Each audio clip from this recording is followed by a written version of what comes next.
Au plus profond de l'histoire de l'Inde médiévale se trouve une légende aussi ancienne que terrifiante.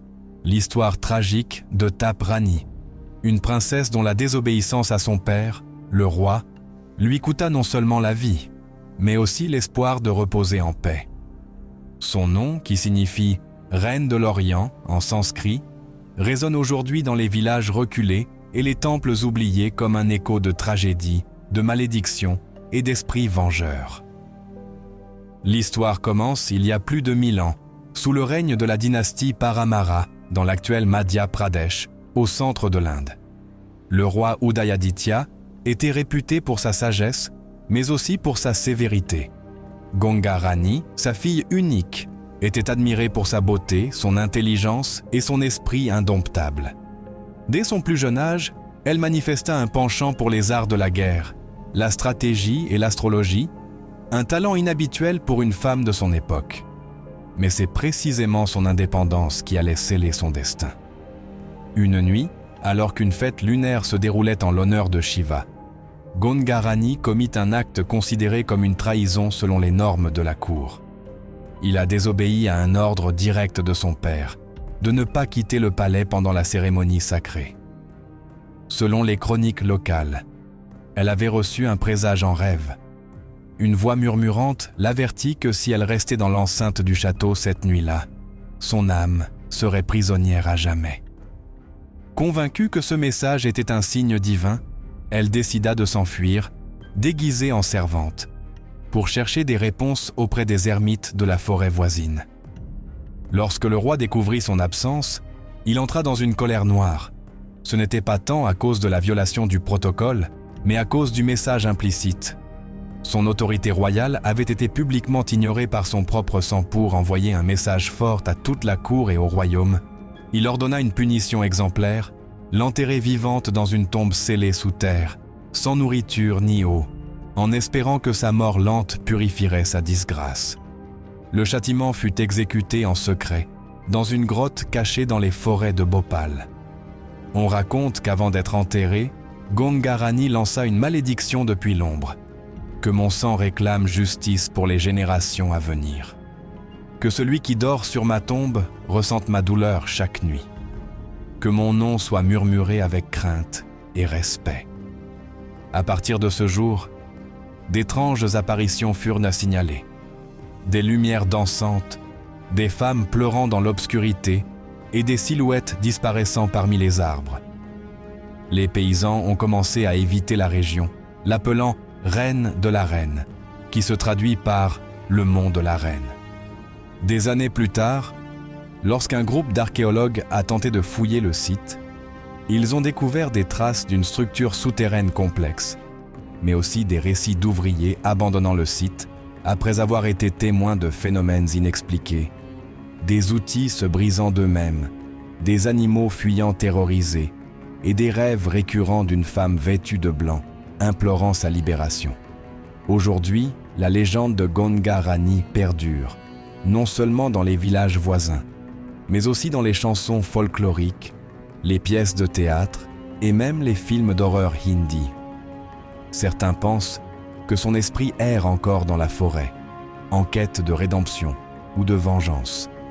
D'autres soutiennent que son histoire est une fable moralisatrice sur le pouvoir, la désobéissance et le prix de la liberté. Mais il y a une chose sur laquelle tout le monde est d'accord. Personne n'a jamais dormi paisiblement près de l'endroit où elle a été enterrée.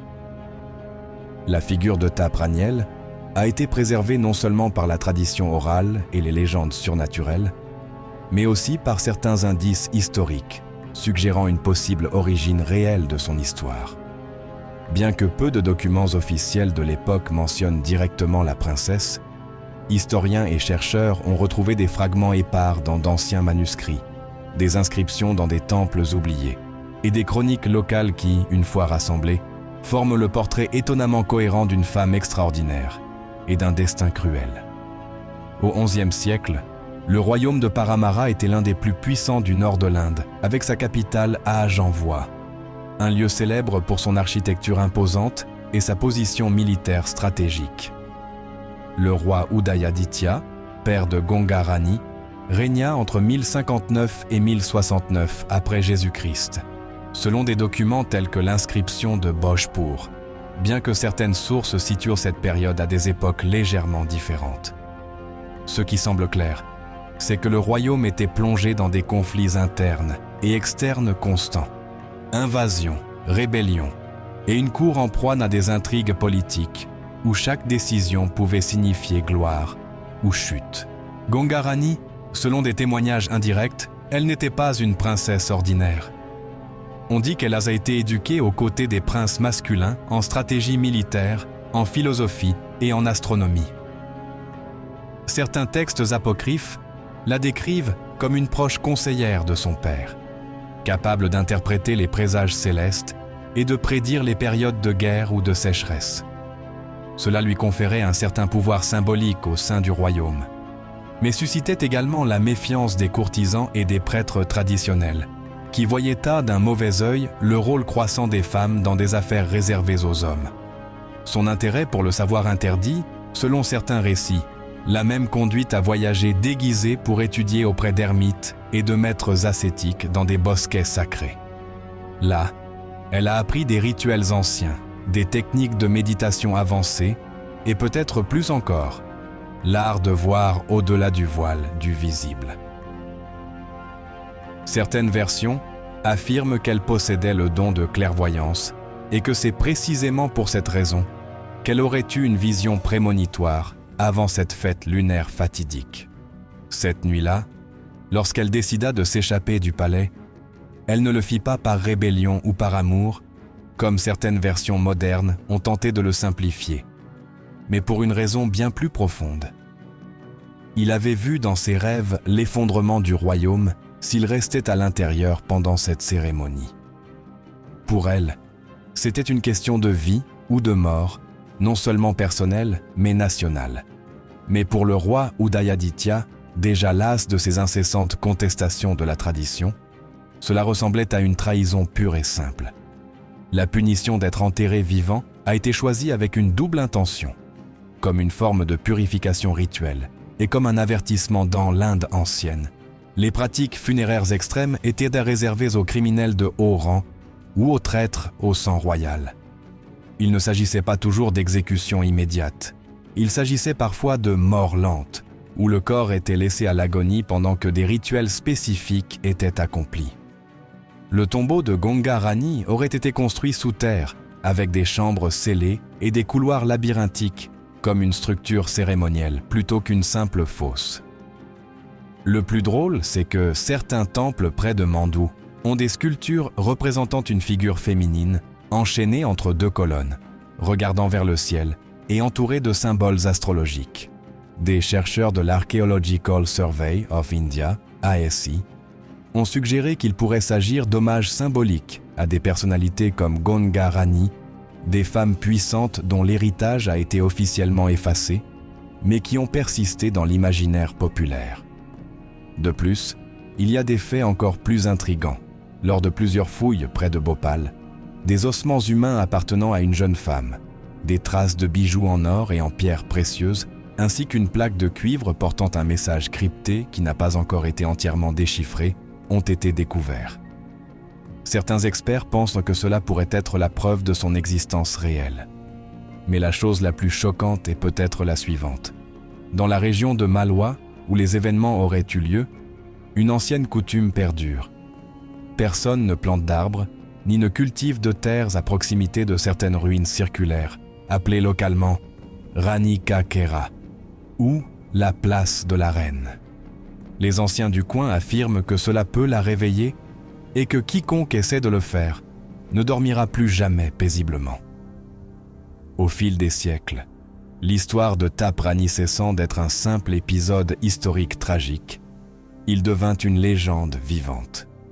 Son personnage s'intégra profondément au folklore hindou et aux traditions locales du Madhya Pradesh, où son nom commença à être associé non seulement à la trahison et au châtiment, mais aussi à la malédiction, la vengeance et l'esprit agité qui n'a jamais trouvé le repos.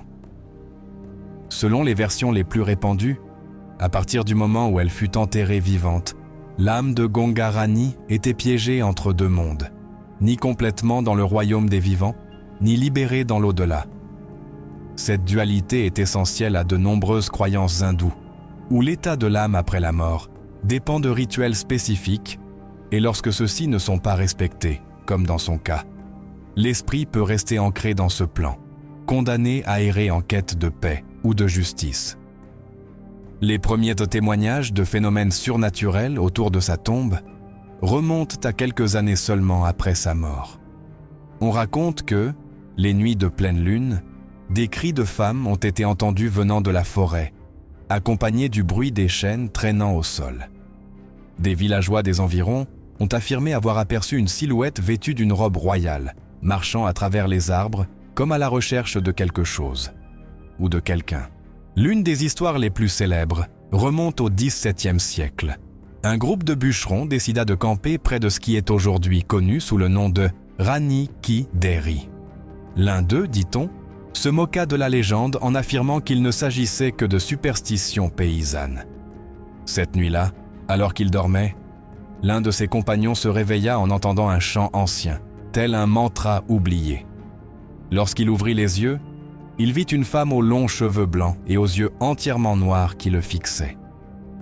L'homme tenta de crier, mais il ne pouvait pas bouger. La silhouette se pencha vers lui et murmura « Désobéiras-tu aussi ?»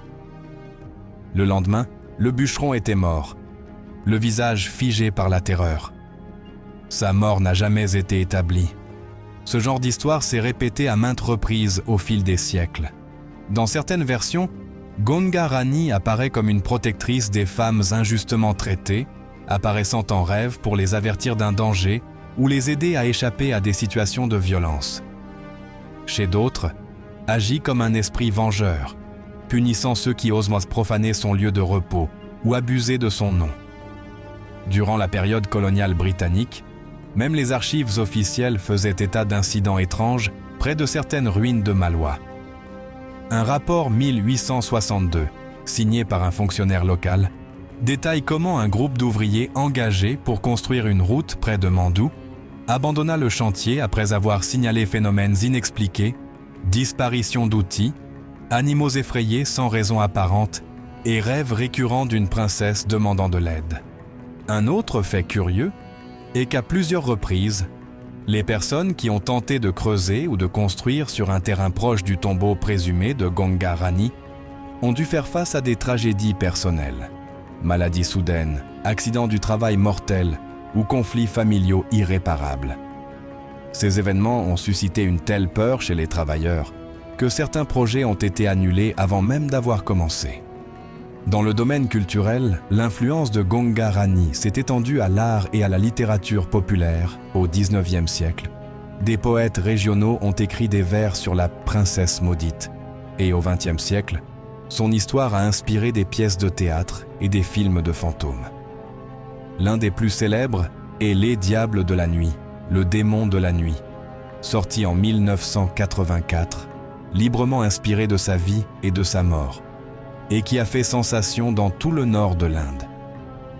Aujourd'hui, de nombreuses communautés se souviennent encore de Gonga Rani comme d'une sorte de Lady Macbeth indienne, une femme puissante qui a payé le prix fort pour avoir défié l'ordre établi. Mais certains la voient aussi comme une héroïne tragique, victime d'un système patriarcal qui ne tolérait pas les femmes intelligentes, indépendantes et différentes. Et même si le temps a passé, son héritage perdure. Dans certains villages, on dit que si une jeune femme fait un rêve clair d'une princesse vêtue de blanc, c'est un signe qu'elle doit prendre une décision importante dans sa vie. Beaucoup le prennent comme un avertissement, d'autres comme une bénédiction. Mais tout le monde s'accorde à dire que si vous entendez sa voix dans vos rêves, il ne faut pas l'ignorer. L'histoire de Taprani, bien que profondément ancrée dans la culture indienne, n'est pas unique en Asie. À travers le continent et à travers les siècles, des légendes similaires ont été rapportées à propos d'eux. Des femmes puissantes enterrées vivantes pour avoir défié l'ordre établi, que ce soit pour des raisons politiques ou religieuses, ou en raison de leur nature surnaturelle. Ces récits, bien que différents dans leur contexte, partagent de profonds éléments symboliques, la punition extrême comme forme de contrôle social, la figure féminine rebelle et l'esprit vengeur ou protecteur, qui persiste au-delà de la mort. L'une des comparaisons les plus fascinantes se trouve dans Chine, avec la légende de Dame Bai, une sorcière de l'époque Song, 960 à 1279 après Jésus-Christ. Jipaxé, qui aurait été enterrée vivante par crainte de ses pouvoirs magiques. Comme Ganga Rani, Dame Bai était connue pour son intelligence et sa capacité à interpréter les cieux, mais aussi pour sa capacité à défier les normes traditionnelles. Avant sa mort, elle aurait jeté une malédiction sur le village où elle fut exécutée, et depuis, chaque génération rapporte d'étranges phénomènes. Des enfants parlant des langues anciennes, des fleurs qui ne fleurissent que la nuit, et des ombres marchant seules dans les champs. Dans Japon, nous trouvons un mythe parallèle dans la figure de Oyuki, une samouraï qui a enfreint les règles en menant une révolte contre un seigneur féodal corrompu. Capturée après une bataille perdue, elle fut enterrée jusqu'au cou dans une colline près de Kyoto, livrée à la merci du soleil et de la pluie. Avant de mourir, elle jura que si une femme tentait de suivre sa voie guerrière, elle lui donnerait de la force ou la détruirait. Aujourd'hui, on raconte que près de cette colline, appelée Akoneno Yureizuka, Ghost Hill, les cris d'entraînement au combat peuvent encore être entendus pendant les nuits brumeuses. Dedans Asie du Sud-Est, en particulier au Cambodge, il existe une très vieille légende à propos de la reine Naga, une dirigeante semi-divine, qui fut trahie par son propre conseil pour avoir insisté pour construire des temples dédiés aux serpents sacrés, ce qui était considéré comme une hérésie par les prêtres orthodoxes. Elle a été enterrée sous l'un des temples qu'elle a elle-même contribué à concevoir, et on dit que depuis lors, personne ne peut toucher les statues de Naga sans ressentir un frisson inexplicable, ou même tomber malade quelques jours plus tard. Il existe également des parallèles dans le Moyen-Orient, en particulier en Iran, où l'on raconte l'histoire de la fille de Yazdegerd, une princesse perse enterrée vivante pour avoir refusé d'épouser un général étranger lors de l'invasion arabe du 7e siècle. Son tombeau se trouverait à Shiraz, et bien qu'il n'existe aucune preuve archéologique concluante, de nombreux visiteurs rapportent avoir perçu une présence féminine calme mais ferme, comme si elle veillait sur ceux qui aspiraient à la justice ou à la liberté. Ce qui est intéressant dans toutes ces histoires, c'est que, quel que soit le lieu ou l'époque, les femmes enterrées vivantes deviennent souvent des figures légendaires d'une grande puissance symbolique, qu'ils soient gardiens, vengeurs ou avertissements. Dans de nombreuses cultures, être enterré vivant est interprété non seulement comme une mort cruelle, mais comme un acte qui fait exploser violemment l'âme du corps, empêchant son passage naturel vers l'autre monde. Cela expliquerait pourquoi tant de ces personnages apparaissent dans les histoires comme des esprits piégés, errants ou avec un but inachevé. De plus, ces légendes ont tendance à émerger lors de périodes de changement social ou de conflits politiques, où le contrôle des femmes était un outil de domination. Par conséquent, les histoires de femmes enterrées vivantes peuvent également être lues comme des métaphores de l'oppression et de la résistance, où la mort physique ne signifie pas la fin, mais le début d'une nouvelle forme d'existence, celle du mythe, de la mémoire collective et de l'influence invisible sur les nouvelles générations. Cela se connecte directement avec l'histoire de Tap Rani, qui, comme ses homologues asiatiques, représente non seulement une tragédie personnelle, mais une critique implicite des systèmes de pouvoir qui ont réduit au silence les femmes fortes et différentes. Son héritage, comme nous le verrons dans les pages suivantes, reste pertinent non seulement dans le folklore, mais aussi dans les mouvements contemporains d'autonomisation des femmes. Au fil des siècles, l'histoire de Tap Ranil a transcendé les pages des manuscrits anciens et les récits racontés autour du feu pour devenir une figure centrale de la culture populaire moderne. Son héritage perdure non seulement dans le folklore local, mais a également été réinterprété et réinventé dans des films, des romans historiques, des séries télévisées, des jeux vidéo, et même lors de célébrations régionales qui lui rendent hommage chaque année. L'un des premiers efforts majeurs pour porter son histoire à l'écran a été le film indien Reine de la nuit, La Reine de la nuit, sorti en 1968. Bien que davantage axée sur le romantisme que sur l'histoire, cette production présentait Ganga Rani comme une héroïne tragique dont l'esprit erre dans la forêt en quête de rédemption. La bande originale, composée par R.D. Burman, comprenait des chansons devenues des classiques, notamment Soneki Chatri, Le Toit d'or, une ballade qui symbolisait ses rêves brisés et son désir de liberté. Au cours des décennies suivantes, son histoire a été revisitée à maintes reprises. L'une des versions les plus marquantes fut la série télévisée Consultant, produite par Doordarshan dans les années 1990, a consacré une série entière à la dynastie Paramara et au rôle crucial joué par Ganga Rani à la cour royale. Cette série a contribué à raviver l'intérêt des universitaires pour elle, donnant lieu à de nouvelles études et recherches historiques. Au XXIe siècle, son image a évolué vers une image plus valorisante et moins victimaire. Dans le film d'horreur Indiless Yeux, dans les yeux, Vinch 14, Ganga Rani apparaît comme un esprit vengeur qui protège les femmes maltraitées et punit celles qui commettent des actes de violence sexistes. Son image n'est plus seulement celle d'une victime du passé, mais aussi celle d'une force protectrice qui inspire la justice au présent. En plus du cinéma, la littérature contemporaine a abordé son histoire sous de multiples angles. Des romanciers comme Amish Tripathi et Ashwin Sanghi ont fait des allusions discrètes à des personnages similaires à Ganga Rani dans leurs œuvres, mêlant fiction et mythe pour explorer les thèmes du pouvoir féminin, de la trahison et du destin. Même des auteurs de fiction historique comme Devika Rangachari ont écrit sur des figures féminines dans des contextes similaires, s'inspirant indirectement de son héritage. Un phénomène curieux est l'apparition de Ganga Rani dans les jeux vidéo indépendants indiens, dont beaucoup s'inspirent du folklore pour créer des récits immersifs. Un exemple notable est Myth de Mandu, un jeu d'aventure sorti en 2020 où le joueur incarne un enquêteur qui doit découvrir les secrets cachés derrière la tombe de Ganga Rani. Le jeu combine des éléments historiques avec des éléments surnaturels, permettant aux joueurs d'interagir avec des visions du passé et de faire face à des décisions morales qui affectent le destin de l'âme de la princesse. Mais l'un des aspects les plus fascinants de son influence culturelle est peut-être leur présence aux festivités locales. Chaque année, dans certains villages proches de Mandu, une cérémonie connue sous le nom de Rani la nuit de la reine, généralement lors de la pleine lune de février. Lors de cet événement, des bougies sont allumées en hommage à la reine, des ballades anciennes relatant sa vie sont chantées, et des danses traditionnelles sont exécutées, illustrant son évasion du palais, son enterrement et sa prétendue libération spirituelle.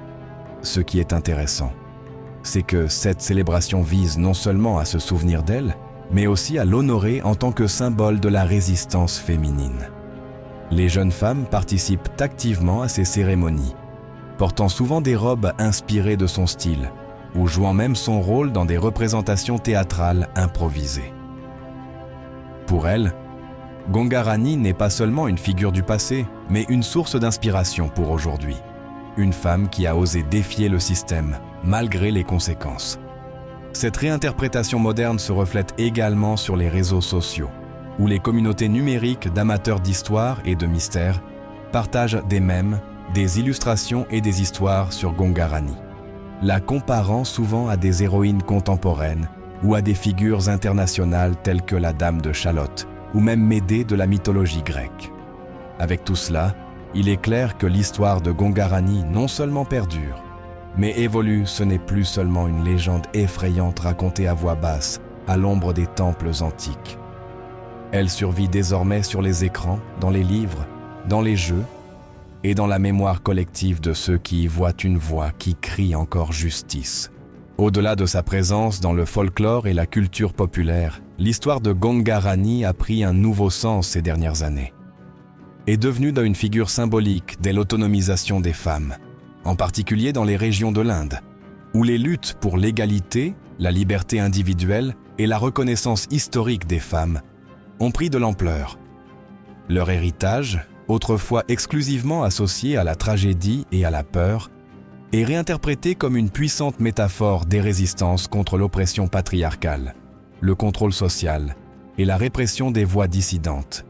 Dans les communautés rurales de Madhya Pradesh, Rajasthan et Uttar Pradesh, où la tradition orale sur Ganga Rani persiste encore, les militantes féministes et les éducateurs ont commencé à utiliser son histoire comme outil pédagogique.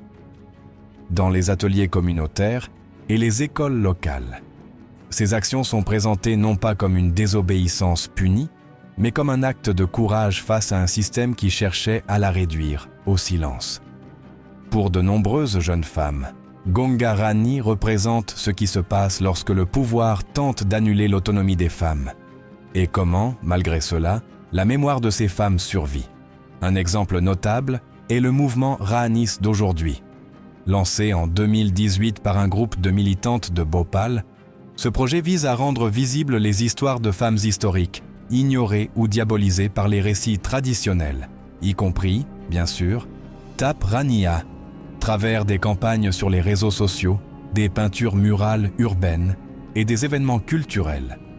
Les membres du mouvement redéfinissent leur image, non plus comme une princesse tragique ou un esprit vengeur, mais comme une pionnière de l'indépendance féminine. Dans ce contexte, son enterrement vivant est interprété comme une forme extrême de censure.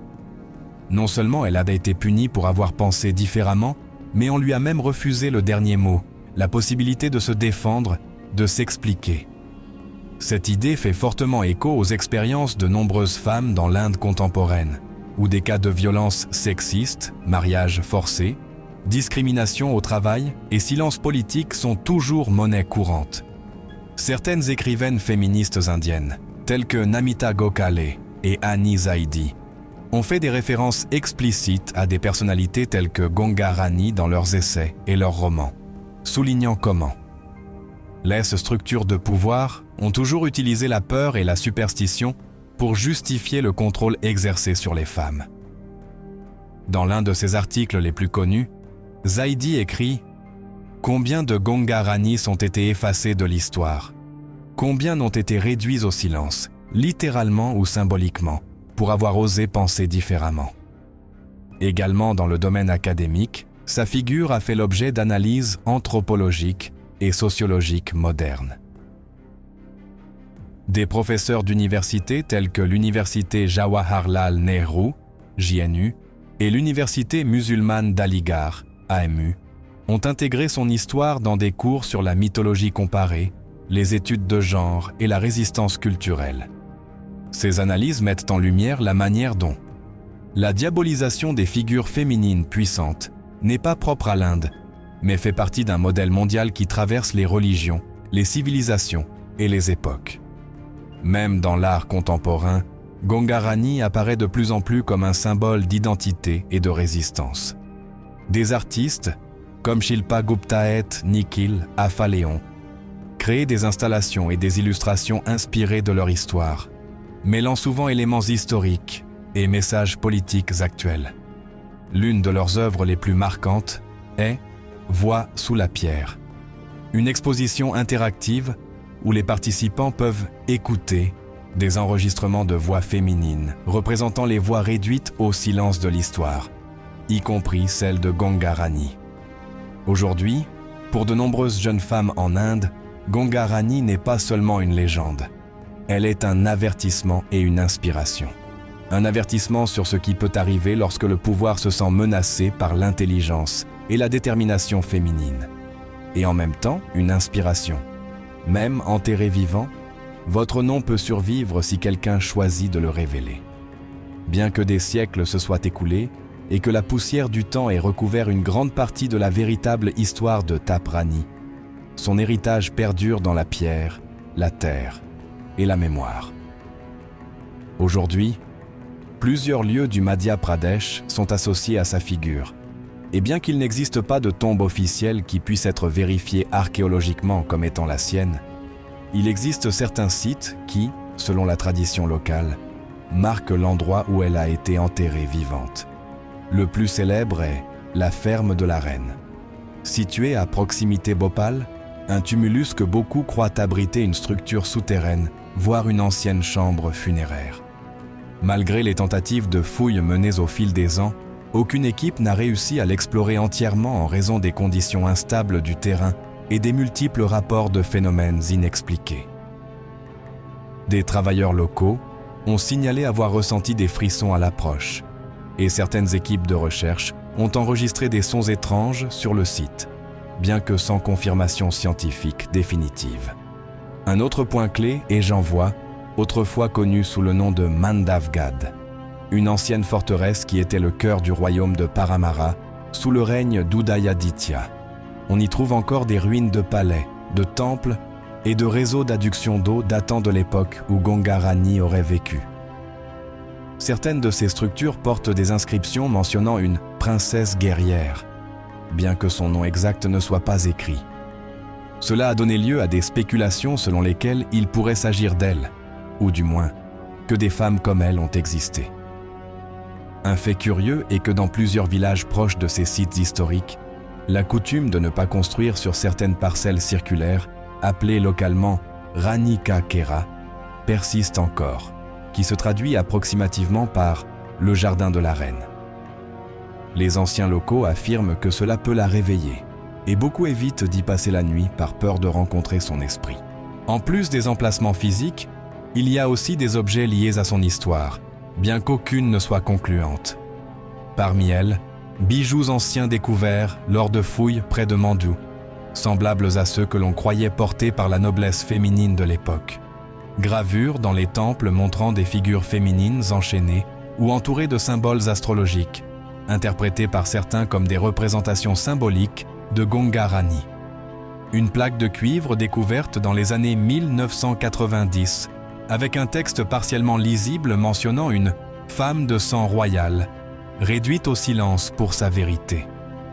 Bien que cela ne puisse être directement lié à elle, de nombreux chercheurs indépendants pensent qu'il pourrait s'agir d'une référence historique voilée. Aujourd'hui, son histoire continue d'inspirer les nouvelles générations, non seulement en Inde, mais aussi au sein des communautés hindoues à l'étranger.